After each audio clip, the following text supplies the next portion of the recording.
Welcome to the third Wednesday Vesper service of the UU Multiracial Unity Action Council.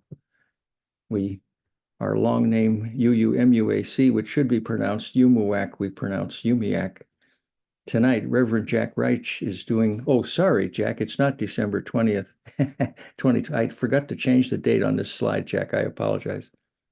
It's April 17th, 2024, folks, as we didn't enter a time warp here. Jack Reich is going to preach on the serious theological, organizational, and ministerial errors underlying the UUA's current anti-racism efforts.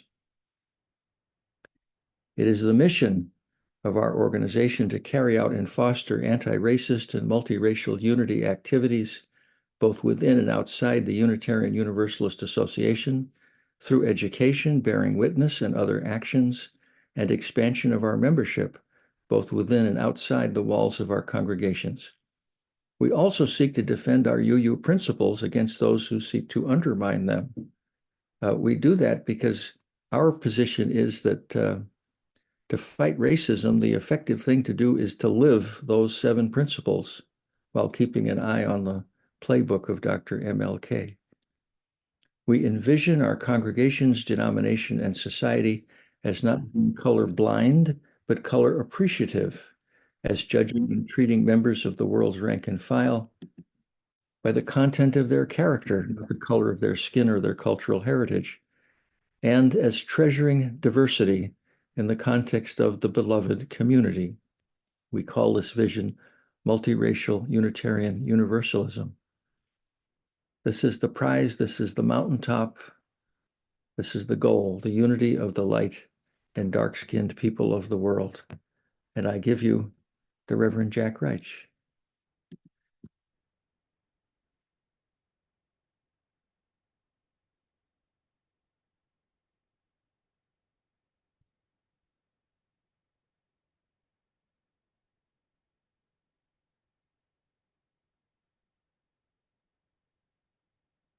Who I think is going to play some music. Yeah. Richard, I can't find the box on the share screen for sharing sound. For sharing sound? Yeah. Music. There it is. I found it. They Okay. moved it. You know, you were saying that every time you log on, Zoom changes things. They moved the button. It's over on the right-hand side. Yeah. Okay. Now, here's my window. Share the screen. Expand to full screen. And go.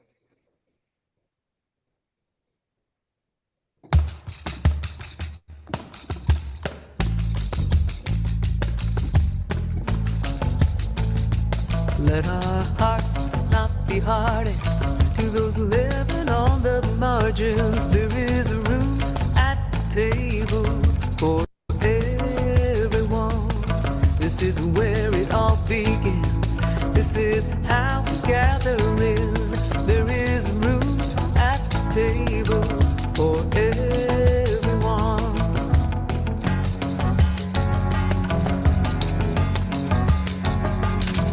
Too long we have wandered, burdened and undone, but there is room at the table for everyone. Let us sing the new world in. This is how it all begins. There is room at the table for everyone.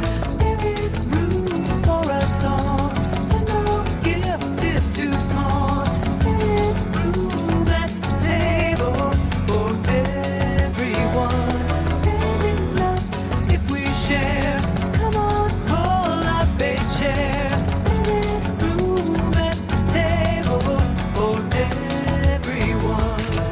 No matter who you are, no matter where you're from, there is room at the table for everyone. Here and now we can be the beloved community. There is room at the table for everyone.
Good evening and welcome to the regular third Wednesday Vesper service of the UU Multiracial Unity Action Council. We embrace all who come with the spirit of worship and invite you to remain after the service for conversation. I'm Jack Reich. And now, as Richard kindles our chalice, may it symbolize for us the light of truth, the warmth of community, and the fire of commitment. Microsoft's Edge browser comes with an artificial intelligence engine built in, Copilot. I posed this to Copilot in Edge. Write a 25-minute sermon for a Unitarian audience on the theological, organizational, and ministerial errors of the Unitarian Universalist Association's anti-racism program. In about a minute, it came back with this. Beloved Unitarian community, as we gather today, I invite us to reflect on the path we tread as Unitarian Universalists. Our faith tradition has long been committed to justice, compassion, and the inherent worth in every soul. Yet, like any human endeavor, we are not immune to missteps and challenges. Today, I want to address the theological, organizational, and ministerial errors that have surfaced within the Unitarian Universalist Association's anti-racism program. Let us explore these with open hearts and a commitment to growth. Theological errors, universalism without accountability. Our belief in universal salvation sometimes leads us to overlook the need for accountability. We must recognize that dismantling racism requires active engagement, not just passive goodwill. Our theology should inspire us to act boldly, not merely rest on the assurance of universal love. Colorblindness. While our intentions are noble, the colorblind approach often perpetuates systemic racism. By claiming not to see color, we inadvertently ignore the lived experiences of marginalized communities. Let us embrace color consciousness, acknowledging and celebrating our diverse identities. Organizational errors, tokenism. In our eagerness to demonstrate inclusivity, we sometimes tokenize people of color. Tokenism reduces individuals to mere symbols rather than valuing their unique perspectives and contributions. We must move beyond representation quotas and create spaces where everyone's voice matters. Lack of structural change. Anti-racism work cannot thrive slowly through workshops and slogans. We must examine our structures, policies, and decision-making processes. Are we truly dismantling oppressive systems within our congregations and the UUA? Let us commit to substantive change. Ministerial errors, avoidance of discomfort. As ministers, we may shy away from uncomfortable conversations about race. But discomfort is where growth happens. Let us lean into these conversations, acknowledging our own biases and learning from one another. Spiritual bypassing. Sometimes we use spiritual language to bypass the hard work of anti-racism. We pray for healing without addressing the wounds. Let us ground our spirituality in action, recognizing that justice work is sacred work. Beloved community, let us learn from these errors. Let us engage in deep self-reflection, listen to the voices of those most impacted by racism, and commit to transformative action. May our faith guide us toward a more just and equitable world. Amen. So may it be. And now a hymn with which you're all familiar, and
now for the actual sermon. There is no one UU theology. Diversity is our hallmark. As I began to plan tonight's Vespers, I thought, let's see what artificial intelligence can do. You've already heard what kind of sermon Microsoft Edge browser's AI Copilot offered me. 2.5 instead of 25 minutes, maybe interpreted 25 with a decimal point. I also challenged it, give me a spiritually inspiring reading for a Unitarian worship service between 200 and 300 words. Now, you've heard, I'm sure, the principle that one feature of computers is that they generally do exactly what we ask of them.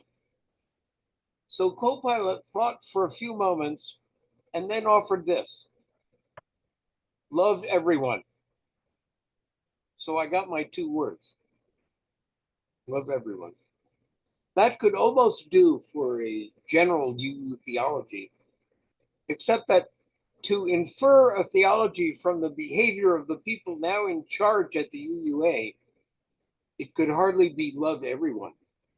Indeed, from their published thinking, one could be forgiven for doubting whether they believe in actually loving anyone.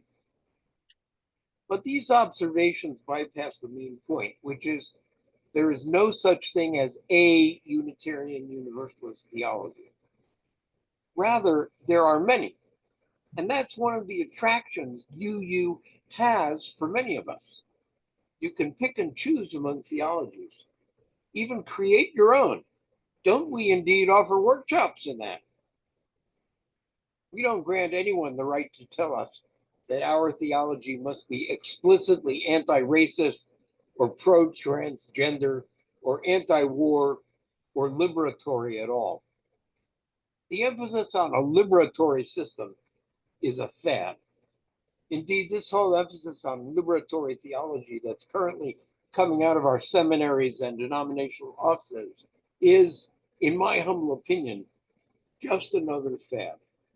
Liberatory, one of today's special words, which UUs will lift up for a while and then leave behind, much as we have done with transcendentalism or process theology. But wait, I hear you say, but nothing. I don't think there's been any serious work in process theology in a generation. My main point, however, is that there is no such thing as a UU theology. And therefore, we can't accept any leader telling us we must believe this or that principle, beloveds. On another note, let me say that since we live in an era when we're getting ready to bid adieu to the whole notion of God, theistic theologies are passé. I've been arguing this for decades, not without pushback, of course, but that's a sermon for another day. I assert, however, that you can't have any longer a serious UU theology without a core of humanism. And that leaves this neo-racist clique in Boston behind. Further, any theology that judges some persons because of their involuntary position in this or that class of people is suspect.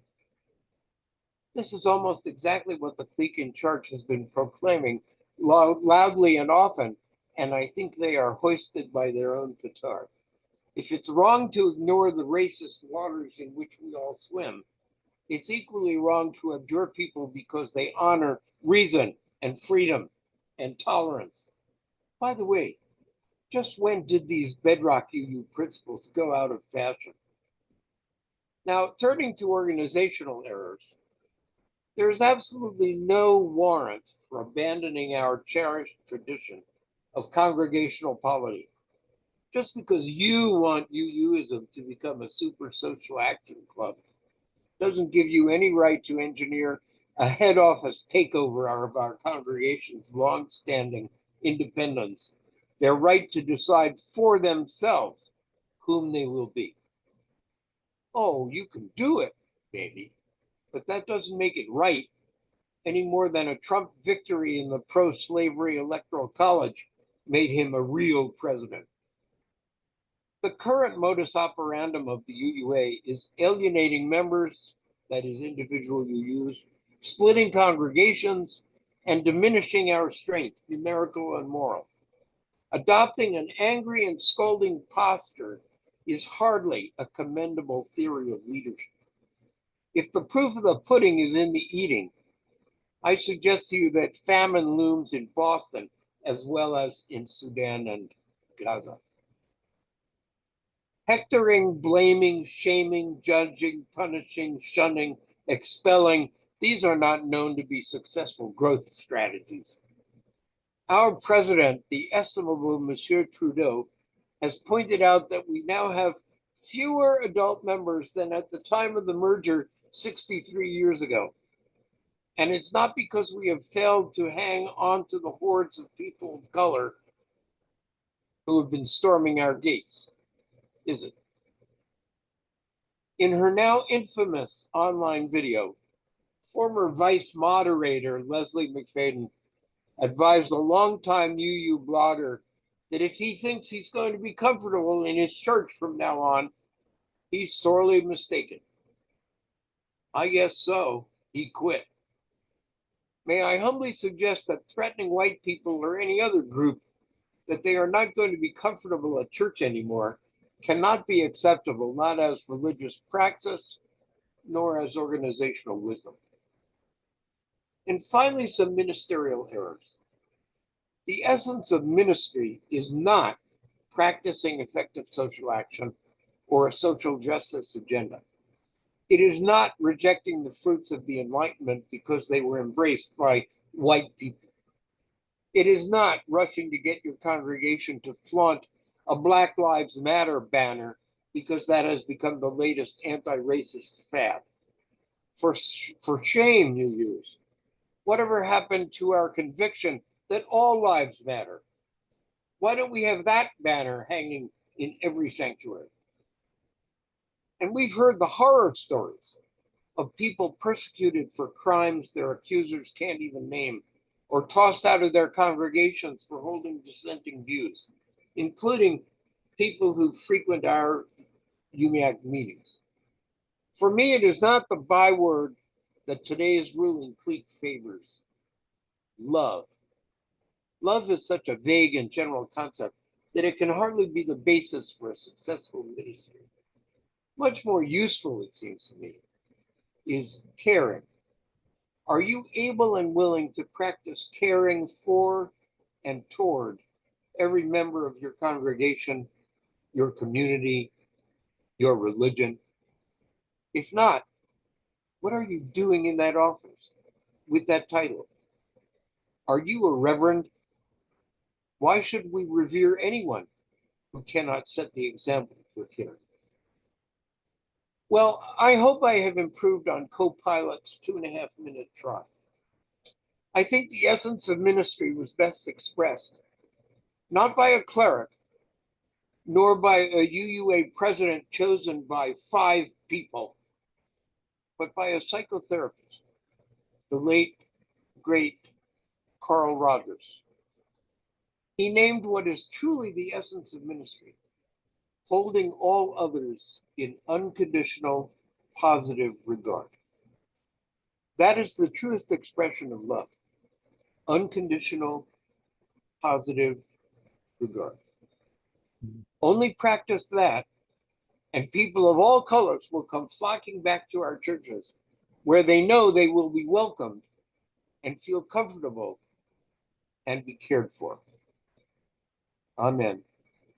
So may it be. Richard? Yes.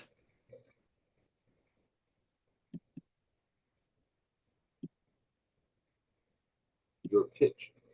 We're passing the plate. Well, not really.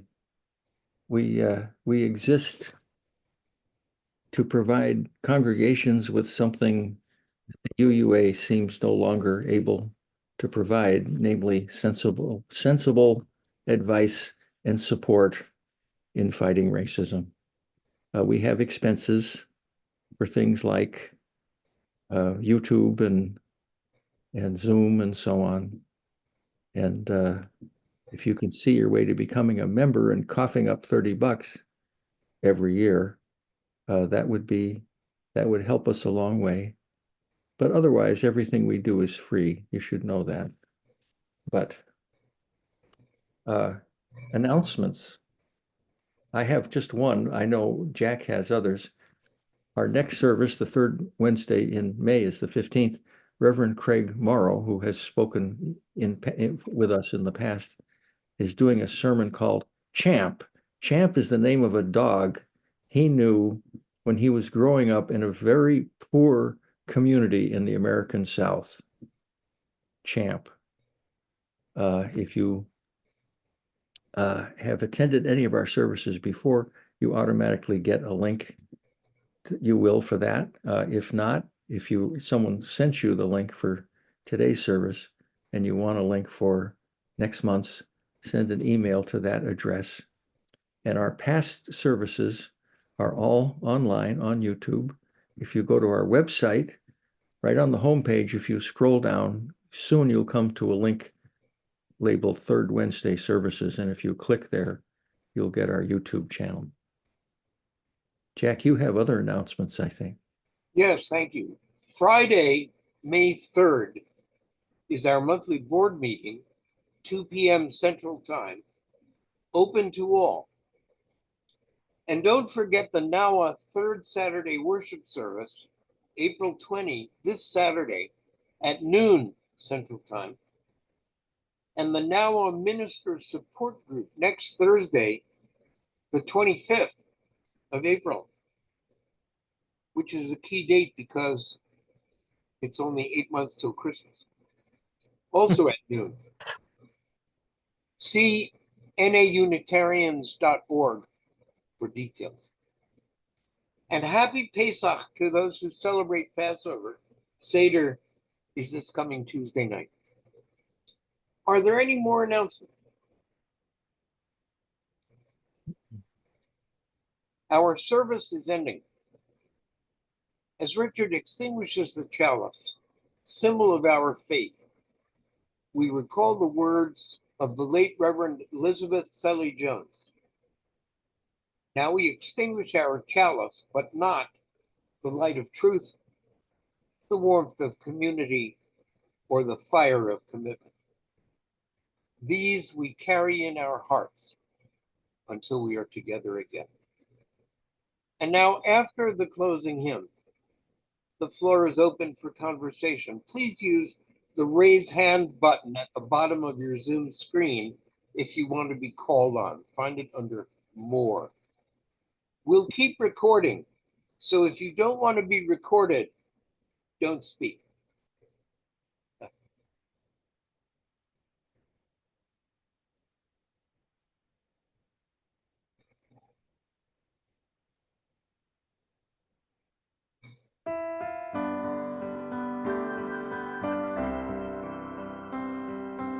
Spirit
And so ends our worship. The floor is open for your comments. And I think the first hand up was Dick Burkhardt. Dick. Yeah, I was listening to that little crazy of a sermon by Copilot and was quite struck by when they came to the discussion of how Unitarians need to be open to more discomfort and discussion of certain topics. The implication being one of those topics was had to do with race, I believe. And I thought, yeah, that's exactly right. And I thought about the 500 ministers who signed a letter against Todd Eckloff, who were apparently extremely uncomfortable just having an open and honest discussion about the UU approach to race, which is now being described by people like John McWhorter as woke racism and Coleman Hughes as neo-racism and our own Finley Campbell as neo-racism. And obviously this is making certain people in the UUA extremely uncomfortable. So I think we should quote that to the UUA board, I think, and say, it's time to say, yeah, we need to talk about some of these things, even though it may make you uncomfortable. Thank you, Dick. Alan Lindrum. You're muted, Alan.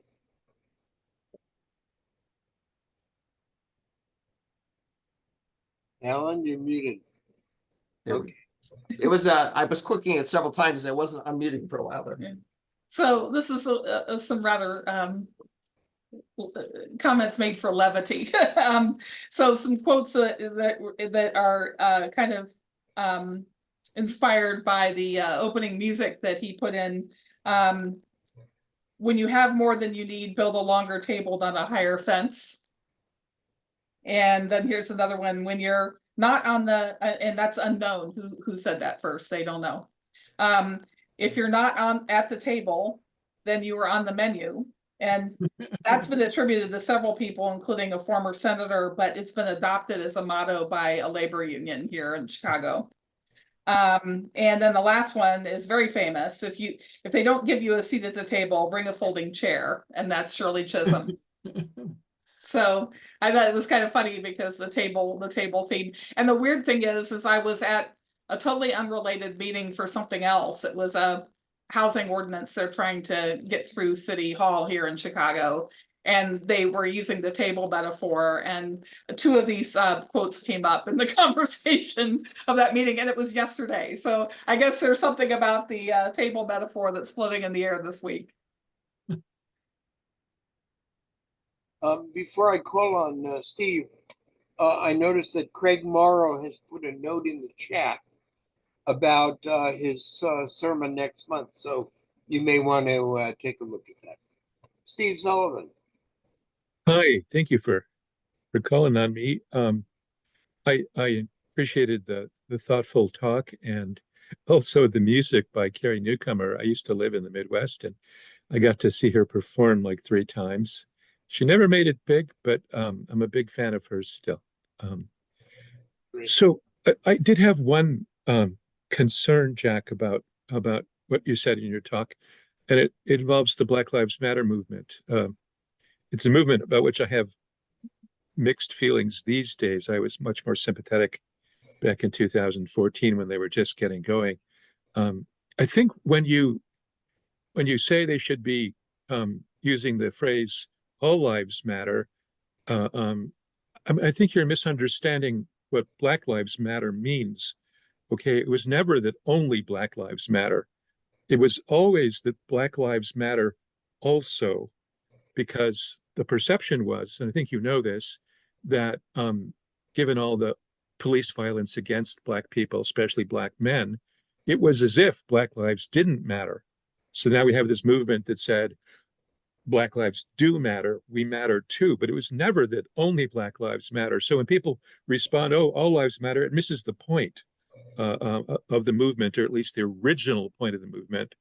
Now that they've evolved into a movement with people who think that Cuba is a great place to be, which is fantasy when it comes to Afro-Cubans and their status in Cuba, or a movement in which praise the Hamas gliders that went over and helped to slaughter 1,200 Israeli Jews. It's hard to feel the same way about that movement as before. But I just wanted, as a point of fairness, to suggest that that all lives matter misses the point of the movement originally.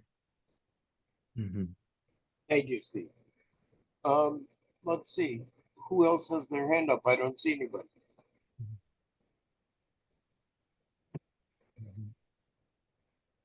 Oops, I should put mine down. Okay, there we go. Mhm. John, Yeah, thank you for speaking. I think UUA is a bit of a lost cause. They're a bit wandering in the wilderness, but I think that this new version of principles is going to be a hard one to sell our neighbors and friends in coming to a Unitarian Universalist church. Why bother? And if we're serious about fighting racism, isn't there something we can do to have more whites interacting with blacks? And if blacks aren't going to come to our churches, how about going to the black churches and saying, hey, we've got some people here that could help teach math to the kids during the summer. You have vacation Bible school. How about having vacation math school as well? And some of us will come and help, and we'll work together. And I think that's one of the things that fights racism is you have interaction with people. Jay? Jay, you have to unmute. Yeah, Jack, I need to get off mute. Well, Jack, thank you very much. As always, excellent work. I appreciate it. 2 comments. One on Copilot and AI in general. So I've been using OpenAI Copilot for a while in trying to research obscure Southern Universalist ministers no one knows nothing about. But when I do my own research, I've been publishing it up to Wikipedia. And Copilot, interestingly, will give you the footnotes. So I just did as an historian, give me a biography of Reverend D.B. Clayton, a Universalist minister, and it spewed out a wonderful biography. Almost every single word written by me. So even AI can be gamed, if you know what I mean, the limited sources. So I hear what you're saying, and I take all this AI stuff still with a grain of salt. It's got a ways to go still. The second observation is the Fifth Principle Project and others have gotten together to support this group called UU The Conversation. And I think people have heard about that. If not, visit the website uutheconversation.org. Well, the group has submitted an application for one of the highest level, the platinum level booth at the virtual GA. And right now we have not been turned down. So there may be an opportunity to get another voice on the floor at General Assembly to say, are we really making the right decision in going this direction? So it remains to be seen if the booth is allowed. When I put in my booth application in 2020, when I was a candidate, entitled Fifth Principle Project, well, that was denied because it was harmful. I don't know, Richard, you and I have shared emails when UMAC put in their booth application, that was denied. So it remains to be seen what happens at General Assembly. Mike Slocum from Bellingham, Washington. Thanks, Jack, and thanks for the great service and lots of enlightening words and inspirational words. And as a matter of fact, I don't know whose idea this was, but whoever came up with the term color appreciative, if I could use that in the future, I think that is perfect. Or maybe culture appreciative. Way back when, 35 years ago, I was an equal opportunity trainer and facilitator back when I was still on active duty in the Navy. And we used to teach in the same workshop class. So it was a week long. And we used to teach primarily enlisted people in the military, but some officers as well, and some civilians even. But we used to teach color blindness and multiculturalism in the same class.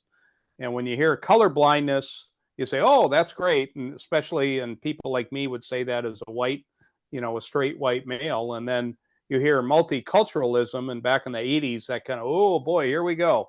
We're going to be preached to by other groups and all that other stuff. But they had a way of doing this program where it was, everybody was an absolute equal. This was before there even was such a word as equity. Everybody was in fact an equal. So we celebrated every culture that was basically in the room. We talked about my Norwegian culture and my culture from the northern Midlands of England, which are my two separate, sides of the family. And here last year, when I was a virtual delegate to GA, I kind of knew what I was going to hear and the response there. But in the chat, the second day of GA, I couldn't stand it anymore. I had to speak my own views. And I said, I absolutely believe in color blindness and gender blindness. And I didn't give them anything about my bio or my resume. I didn't share with them in the chat at GA. I didn't share what I just shared with the rest of you. I just said, I absolutely believe in that, knowing I'd get some sort of reaction. And in the space of about 15 minutes, I got 12 very negative reactions, implying that I was a racist for saying out loud or in the chat that I believed in color blindness. And I was kind of horrified by what I saw and the speed at which people reacted to that, and the vitriol that they reacted to that. And then, I sort of expected it, but I didn't think it would be that bad or that quick. And I wish I would have had a term like color appreciative or culture appreciative back then. So Yeah, maybe I can use that that. term is what Finley Campbell really promoted, color appreciative. I'll be darned. Yeah, I love that. He also liked the term "all lives matter," because he, like a lot of us, didn't hear Black lives also. That's not what we heard, and so Right. he also said all lives matter. Right.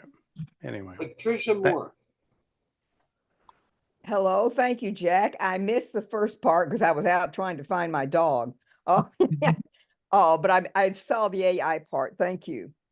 I have 2 or 3 things to say here. One is, I like colorblind. I was reading Coleman Hughes the other day, and he talked about the original meaning of colorblind, which was not that you don't see color. It was what somebody else just alluded to. It was, not making decisions based on the color of somebody's skin or whether they were this gender or that gender or no gender. So I still stick by that colorblind thing. The other thing I wanted to say is I constantly hear myself saying this a lot, that what really blew me over was when I heard that one critique of Todd Eckloff's paper was that he used reason and logic. I actually fought with somebody about it. I said, Unitarians, are you kidding me? They're based on reason. I mean, hell, that's the reason I became a Unitarian. And I still can't get over that until I started reading critical race theory. If you go back and read Pluckrose and Lindsay and Ann Snyder's book and all of these books about this white supremacy culture concept, you will see it comes straight from critical race theory, from postmodern critical race theory. They reject Western Enlightenment. Okay, what's Western Enlightenment? It's reason, freedom, individualism, the meritocracy, all the things that we used to hold dear. That's Western Enlightenment. And some people have even termed it cultural Marxism because it arose in the Frankfurt School. And even though, critical race theory is literally only used in graduate classes in legal studies, at least it used to be the case, all of this stuff that precipitated from the critical race theory stance is what we're living with right now. And I cringe when I hear people at UUA talk now. Liberating love, give me a break. I woke up 3 o'clock last night. This is the last thing, and I'll let somebody else talk. I woke up about 3 o'clock. I want to do an apocalyptic parody. And it's going to be on the Church of Liberating Love and what the consequences will be when we adopt this whole piece of shit. And I'm sorry. That's it. I'm not gonna say anymore. I'm getting worse by the minute. Thank you, Jack. Thank you, Patricia. Before I call on David, I'd like to offer a special greeting to 3 people who are here. Marie Cobbs, hello, Marie, who is a mainstay of our Chicago chapter. And Bobby Campbell is here. Hello, Bobby. Oh, good to see you. And we had 2 candidates in our among our membership for the UUA Board of Trustees, Jay Kitsko and Beverly Cease. Beverly is here. Hello, Beverly. Thanks for coming. David, go ahead. Thank you, Jack. So 2 things. With this Article 2 rewrite, it's changed my way of thinking, in that the reason why I joined my church down here in Gainesville, like in '98, was because of the minister. He gave a great eulogy to a veteran that was in our clinic that suicided. And I just, man, the Reverend did a great job, but that's what drew me in. But now what I'm hearing, when people search for a faith community and they don't know about UU or they weren't born, they search on the web and they go on this website and they say, okay, what are we about? And so the principles or whatever will pop up. So I can see what drew me in years ago is not the case anymore. And that's why it's more important to have written material available for people that are seeking a liberal faith. The second thing is that, you know, I've been following the 7th principle and those other emails, and it kind of wears on me. It's important. It makes me negative. And so I kind of try to use humor to bring myself up. And so circling back to what Jay said about artificial intelligence, and I think he was alluding to the credibility of it, I'm thinking that AI down the road is going to morph into SI, surreal intelligence. That's it.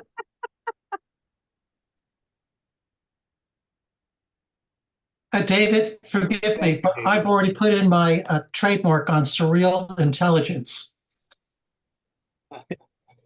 John, I want to call on you, but before I do, is there anybody who hasn't spoken yet who'd like to contribute? No, well then, John, go ahead. I was 21 years old and I was a student for the ministry at Meadville.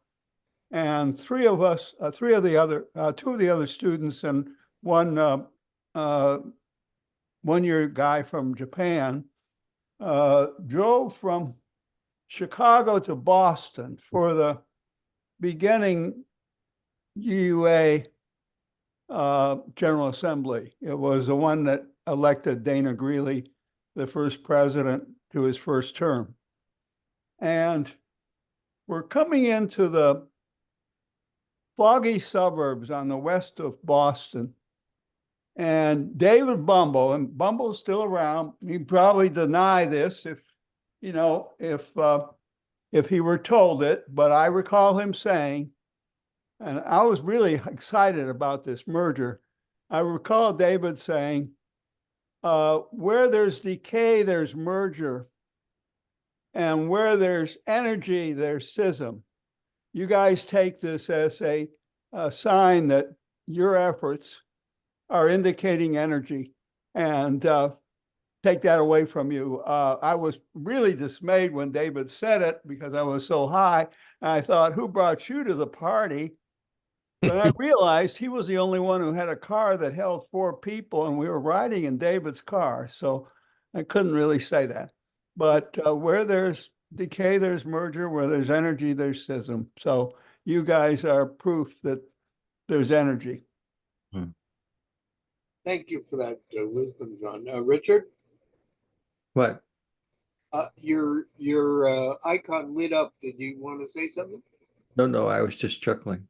Okay. I'd like to pose a question to you all. Todd, with the help of friends, has founded the North American Unitarian Association, which is, I think, closing in on 800 members. It's open to individual persons as members or organizations or congregations. UMIAC is a paying member of NAWA, and in fact, at our last board meeting, we voted to renew our membership, which is not a requirement, but to give another contribution of $200. And of course, NAWA has an increasingly vivid schedule of workshops, meetings, activities. I urge you, if you haven't been to their website, naunitarians.org, I urge you to go check it out. I want to pose a question to you all. NAWA has only about 800 people. Do you think it has any chance of competing with the UUA? Pat Moore poses the question, what do members of NAWA call themselves? We call ourselves Unitarians. But if you want to include Universalists, no one's going to stop you. Oh, I think they would. Some people will stop you. Jay has his hand up. Yeah, so Jack, I don't think it's so much as competing as providing an alternative. And there's no doubt, no matter what happens in the vote in June, there's going to be a rippling effect of somewhat, if it passes or if it fails, elation and disappointment.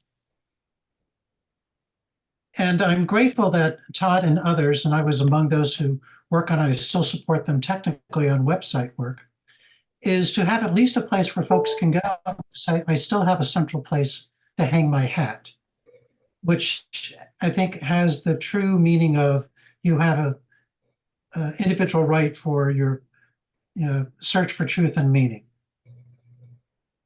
So I wouldn't see it as competing, but I would say it's an alternative. I really think the burden's on the UUA to see if they can pull off the vision that they have. And that's will still remain to be seen.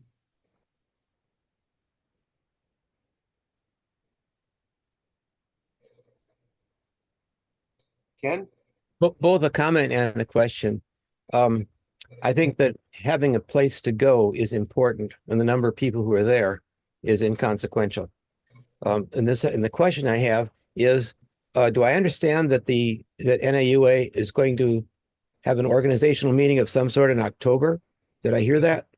And that at that point, the group, I'm not yet a member, I should join, that the group will be looking at issues like how do we handle ministerial fellowshipping almost, or ministerial placements and congregational memberships and all those things.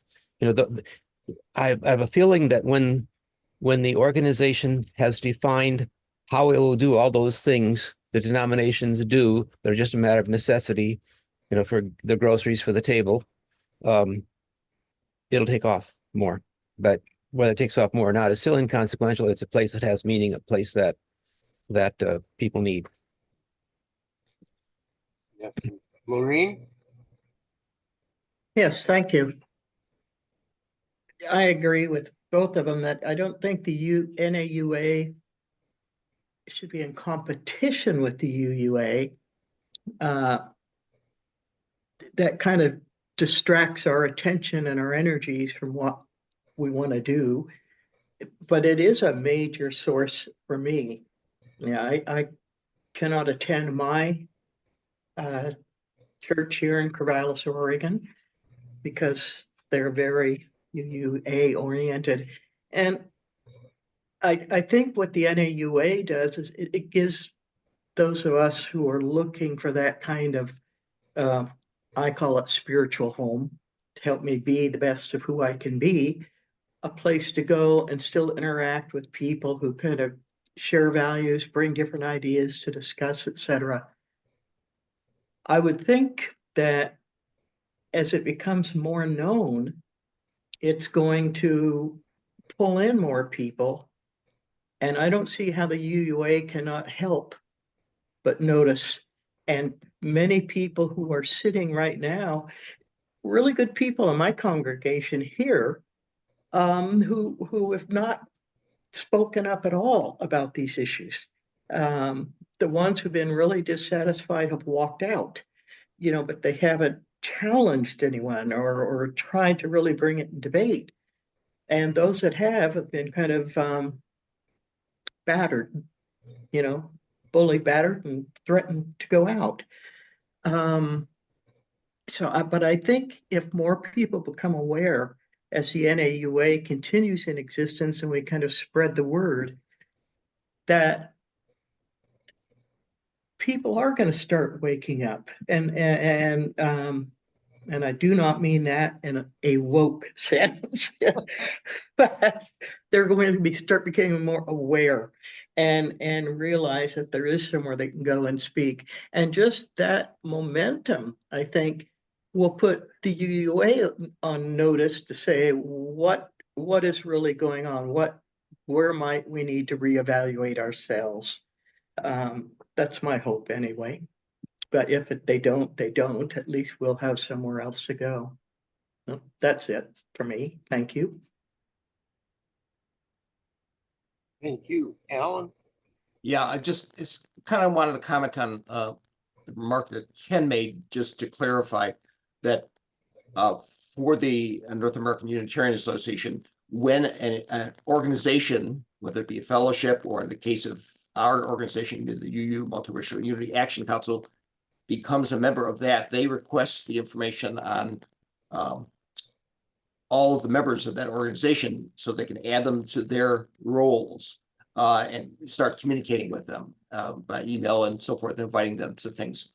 So so Ken, you are a member of the North American Unitarian Association. Because you're a member, your information was submitted when UU Multiracial Unity Action Council joined roughly a year ago, and then we just did renew our, our membership, as Jack mentioned.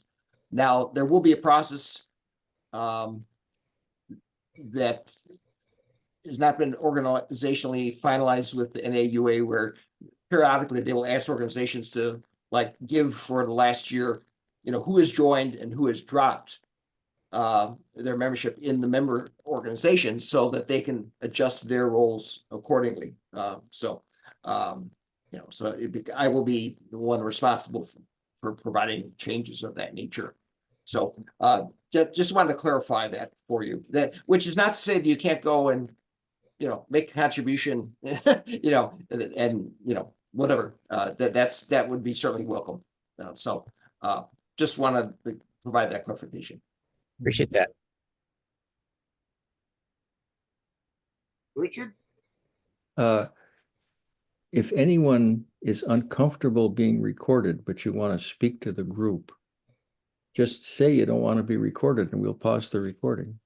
Now you can just say it out loud like I'm doing, but you can also send me a chat message, and when you're about to be recognized, I'll just pause the recording. So it won't be there.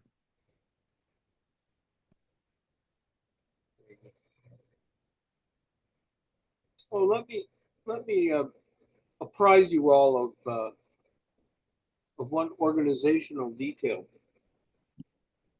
Your board has voted at, I believe, our last meeting, that we're now going to pay honoraria to our Vespers speakers.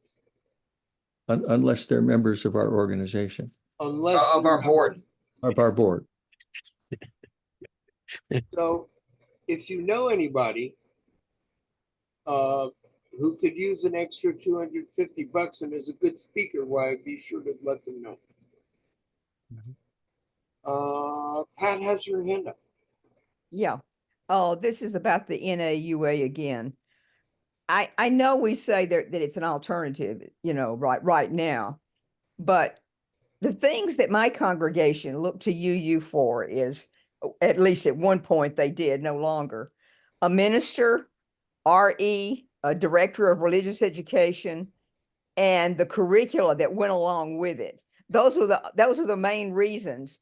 That's why that most congregations now say, why do I care what the UUA does? They have nothing to do with me.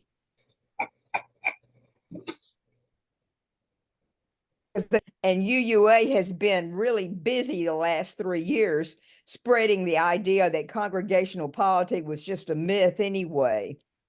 So it's a made up excuse. The NAUA, if they don't, yes, I would like a place to go. That a spiritual home, as somebody put it so well. I want a spiritual home, but I want a community.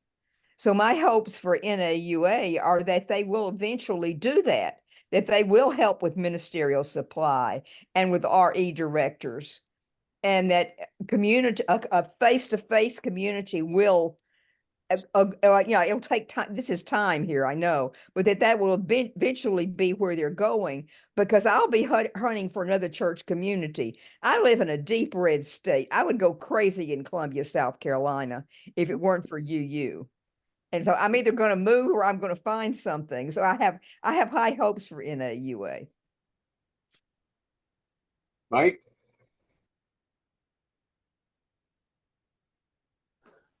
Thanks for calling on me, Jack. I don't know, and I've spoken to David and Dick and a few others of you in previous discussion groups, but I just wanted to get some input.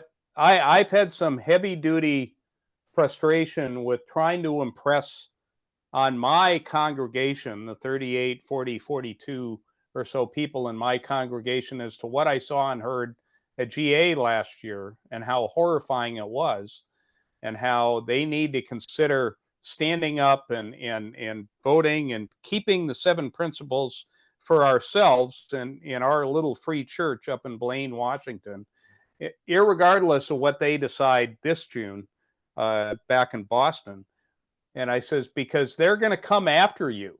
They're going to come after you, especially because you call yourself a free church, and they're going to come after you like like Rome or a regional diocese, comes after a small Catholic church. And I really do believe that. And I'm trying to warn them. And I found myself being a one-man army, because everybody in my congregation refuses to believe me because they don't want to believe me. And then they all refuse to, and I tried for months and months, and I'm on the board too, and the church board, and I tried for months and months to get 1 or 2 people to get our allotment of 2 delegates, of people to be a delegate, so they can see and hear what I saw and heard last year. And of course, they don't want to do that, because then they might actually have to acknowledge that things are real bad. And they can, hide in the wilderness, the way that, people hid in the wilderness of Poland and Germany and Czechoslovakia back in the early 1930s. But anyway, I don't know if the rest of you are going through with some of the same frustrations, but they just refuse to believe me. And no, you're just exaggerating, and you're a conspiracy nut and all this other stuff. Anyway, that's the feedback I'm getting. Thank you for listening. Sure. Next. Next. Oh, you're muted. No, she's not. No. So, oh, Marie, go ahead. okay. We've been talking about the Article 2 for some time. And even before the widening of the report came out, widen the circle of concern. And what we tried to do at First U, and what we did at First U, was to organize a discussion around widening the circle.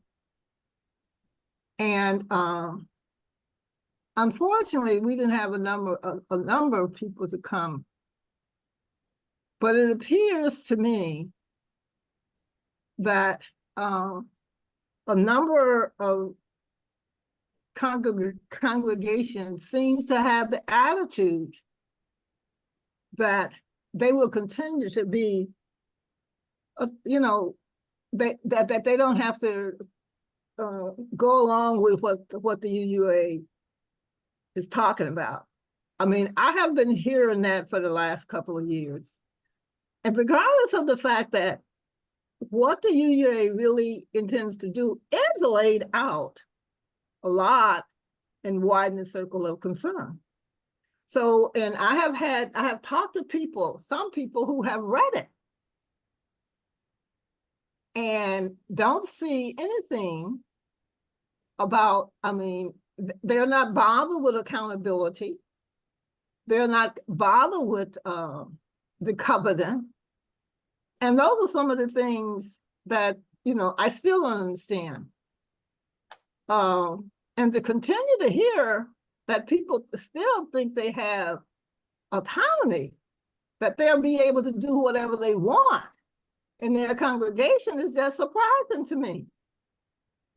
Because, as I said, it's laid out and widen the circle of concern. And if you want to ignore it, you're going to be really surprised when Article 2 is passed and they start the whole idea of finding, of making your congregation accountable to what they want. Thanks. Yes, indeed, Ken. I want to talk about the experience of two different congregations here in Jacksonville, Florida. One was the one that I left, and I've written about that, and I don't want to say a lot here, other than the fact that it became impossible to stay there without going in and apologizing for being who I was and promising to never be that way again. The other congregation had a few people who kind of saw what was coming, and they had a temporary pastor who I think helped them to see that. And 14 people got together on a committee, Article 2 review task force, and have held 5 town halls beginning in early November, late October, and then January, February, 2 in March. Did I miss one? Anyway, I think there's 5 total.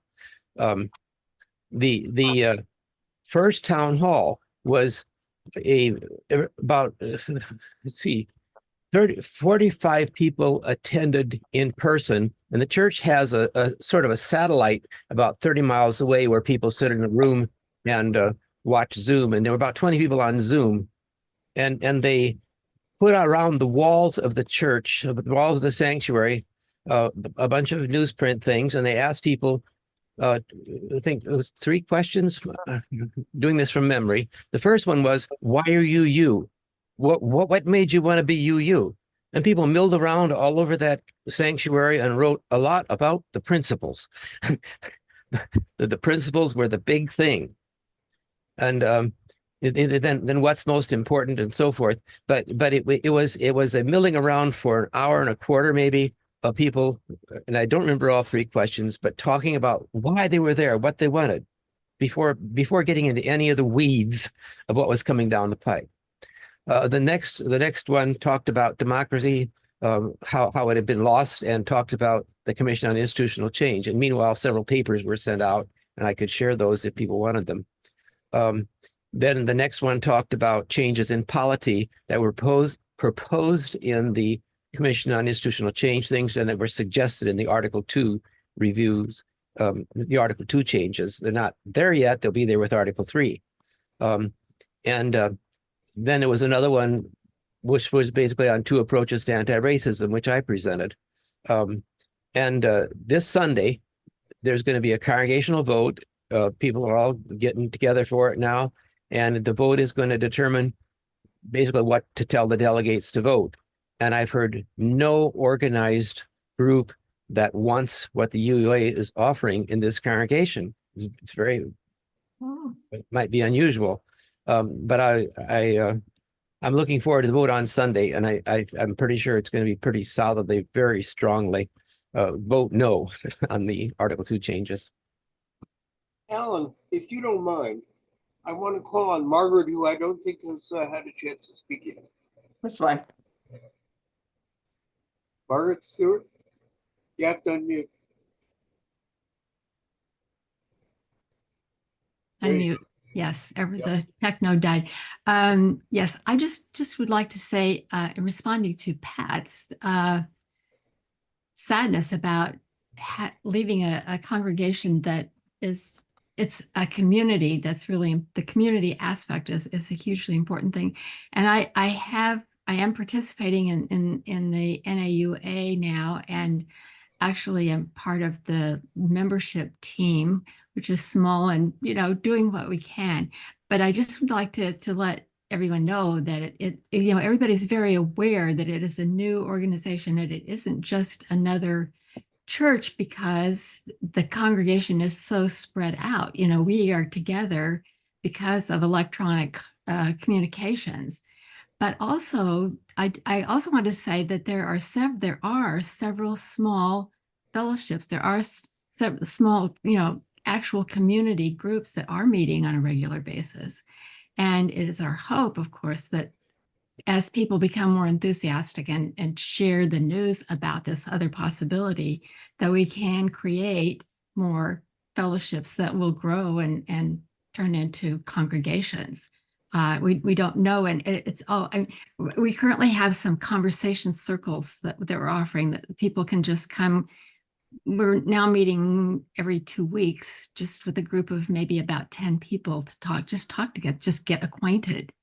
And, it's different in Zoom. It's not like sitting around a table or a coffee hour, but it's surprising how after you've talked with the same group for 5 or 6 times, you do get to know them, and they become friends. So I just want you to know that is coming along. It's still, in its infancy, but I would encourage you to participate. Look up NAUA and go to the Saturday service, third Saturday. There's a really good newsletter. Oh dear. The Liberal Beacon. Liberal Beacon. I'm old. And there's plenty of information. Just look up NAUA online, and I encourage you to check it out. And come to my Anything Goes discussion group on the first Wednesday of every month in the evening. Alan? Right. Yeah, okay. I just wanted to just kind of like compare and contrast a little bit. Some people, like I think Mike was, expressing his concerns about what, the way his congregation is, reacted to what's happening, and other people, then of course Ken give a more encouraging thing with the congregation he's involved with now in Jacksonville. So I just I'm now a member of I've been a member of, I guess, 6 different UU congregations through the years, starting from the fall of '59. But the congregation I joined in the fall of 2020, after having resigned from another congregation because we're no longer supporting the fourth UU principle in practice. This congregation is one where, unlike some of the other congregations, we're overwhelmingly opposed to the Article 2 revisions. You have both the board president puts out a lot of things from the Save the Seven principles, and other groups in our newsletter, links, all kind of things. You've got myself. I lead a monthly forum called UU Connect, basically anything relating to Unitarian Universalism. So we've looked at all of, Todd Eckhoff's books and all kind of other things. You've got Reverend Denise Tracy, who's in our pulpit once a month. She's outspoken against the Article 2 revisions and so forth. And everybody that I've spoken to who's got spoken in any way about this issue has expressed opposition to the Article 2 revisions. And so my congregation, I think, I'm not on the board, but I think they may very well at the annual meeting be planning to have a vote that would say that, if the UUA changes its revisions, we're still going to consider the 7 principles and 6 sources as what's, our standard, which we're going to retain. And I think the congregation, if it, you know, if the social justice work that it does doesn't satisfy the UUA, would, you know, and was trying to be held accountable for not somehow not doing enough, you know, as far as like serving the homeless or having a prison ministry or so forth, that's not enough. They would probably just say, well, you know, resign from the UUA and join NAUA. So, you know, that, so I'm in a congregation that's like that. So, and I'm sure there are some others that are out in a similar situation. So anyway, I just wanted to give that kind of comparison to what some people are unfortunately finding in their congregation. Oh, can I say something? I can't get my hand, I can't figure out how to get the hand to raise this for some reason. But I just wanted to say that that our church, you know, really, we've got a new, with the old minister, previous minister, there was a big issue about all this, but our new minister hasn't even ever brought it up. And I think we accept the 7 principles as our principles. And I don't see why every church can't just go ahead and accept the 7 principles and say the heck with the UUA. They can, you know, go jump or whatever. That's my opinion. Did everybody hear me? Okay. Yes. Thank you, Mona Lee. David Wilcott. Thank you. So circling back to the lady in red that talked about how a lot of fellowships feel that they won't be affected by UUA. As folks may know here on the line, that UUA put out a program called Amplifying the Charge. It's a 4-part series to discuss about Article 2 and its issues. And so we're halfway through the workshops. We've had 2 of them. And the people in my fellowship felt that amplifying the charge is too laborious. And they think what happens in UUA and that really doesn't affect what happens here in Gainesville, Florida. And so what we've decided to do for the last 2 of the workshops is we're going to focus more on our own bylaws. So I guess time will tell if we get superseded by what's above us with the UUA, but it seems like a need to see that, you know, we determine our own fate. We're not going to let some external entity let us know how we're going to conduct our faith. That's very strong.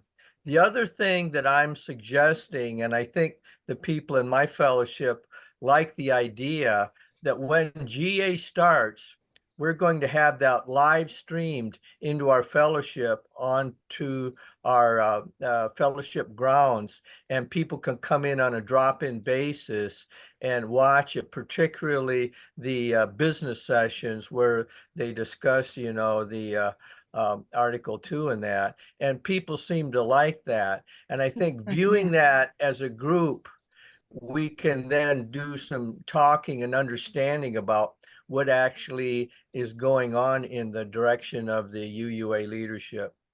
That's it. Thank you. Oh my God, once they see a business meeting, they'll never want to be a UU again. But remember, it didn't used to be that way. Oh. It didn't used to be so stupid and tedious. It used to be fun.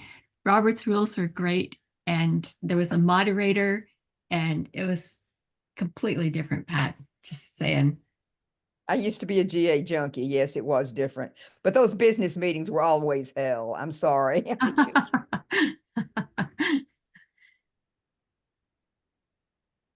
Ken. I just want to say something about the panic question. Even in this congregation where things are going well, as we presented things, particularly in the January thing where we were giving a lot of news about the Commission on Institutional Change, what was going, we heard some very panicked people up front at the microphone. I can't stay here if it's like this. I can't stay here like this. And we've done a lot of work to communicate the idea that we as a congregation can make our own path. We can go independent. We can align with someone else. We can do those things. And you know, but there has been fear too. I can't stay if it's like that, you know, kind of thing. Well, you have to deal with that somehow. And I just wanted to say the fear is there too, even though we're making good track. I'm sorry, Jack, can I add one thing about Ken's church too? Please. He's on the task force for his congregation. And I think we're going to use Jacksonville's letter the next time the next week when I put a newsletter, something in our newsletter about this. It is great. It's a great letter, Ken. It really is. It talks about the pros and cons, and even the people that started off for Article 2 thought it was very, very neutral, the way it was presented. It's an excellent letter. If you are a member of UMIAC, you have that letter because it was published in the Arrow, the last issue of the Arrow. Alan was very kind to publish 3 things I sent him. There were 2 pieces specifically on the article on the Commission on Institutional Change that was sent out to all our congregation members. That wasn't presented at the town hall. Then the second part on the Commission on Institutional Change, where I talked about the cultural tensions that went into it. That part was presented at a town hall, and that was the January town hall where people were saying, because they also heard about democracy at that town hall, and they heard about a little bit about the changes in polity at that town hall, and there was a lot of panic as well as a lot of positives, and the questions that are in that pro and con were asked at that town hall, and then I wrote the pros and cons, the both sides, based on what I said about cultural tensions, based on what I understand about cultural tensions that went into this. And that's all in the Arrow. Thank Alan for that.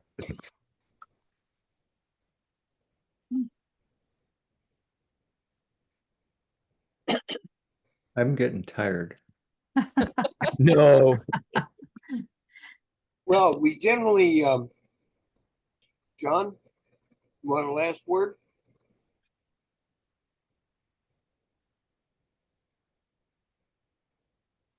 John?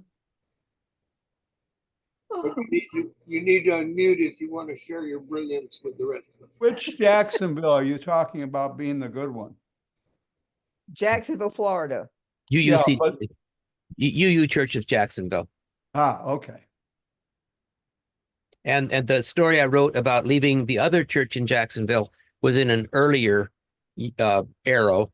Notes from an Exit was the title of it. And Alan, I don't remember. I wrote it in March of 2022, so it'd probably be in a summer 22 or something like that issue. I wrote a bit about the dynamics of what went into leaving. So I invite you all to think about if you have any last word. We generally advertise this meeting as scheduled to conclude around, excuse me, around 8:30 Central Time. But that's not an iron law. So we'll go as long as anybody wants to stay. But I wonder if anybody has some last thoughts. Excuse me. Hearing none, I suggest that you consider yourselves invited to come back next month on, I believe it's the 15th, isn't that right, Richard? May 15th, yeah. May 15th. For Craig Morrow, who always delivers a Bafo sermon. And in the meantime, best wishes to you all. Thanks for coming. Good luck.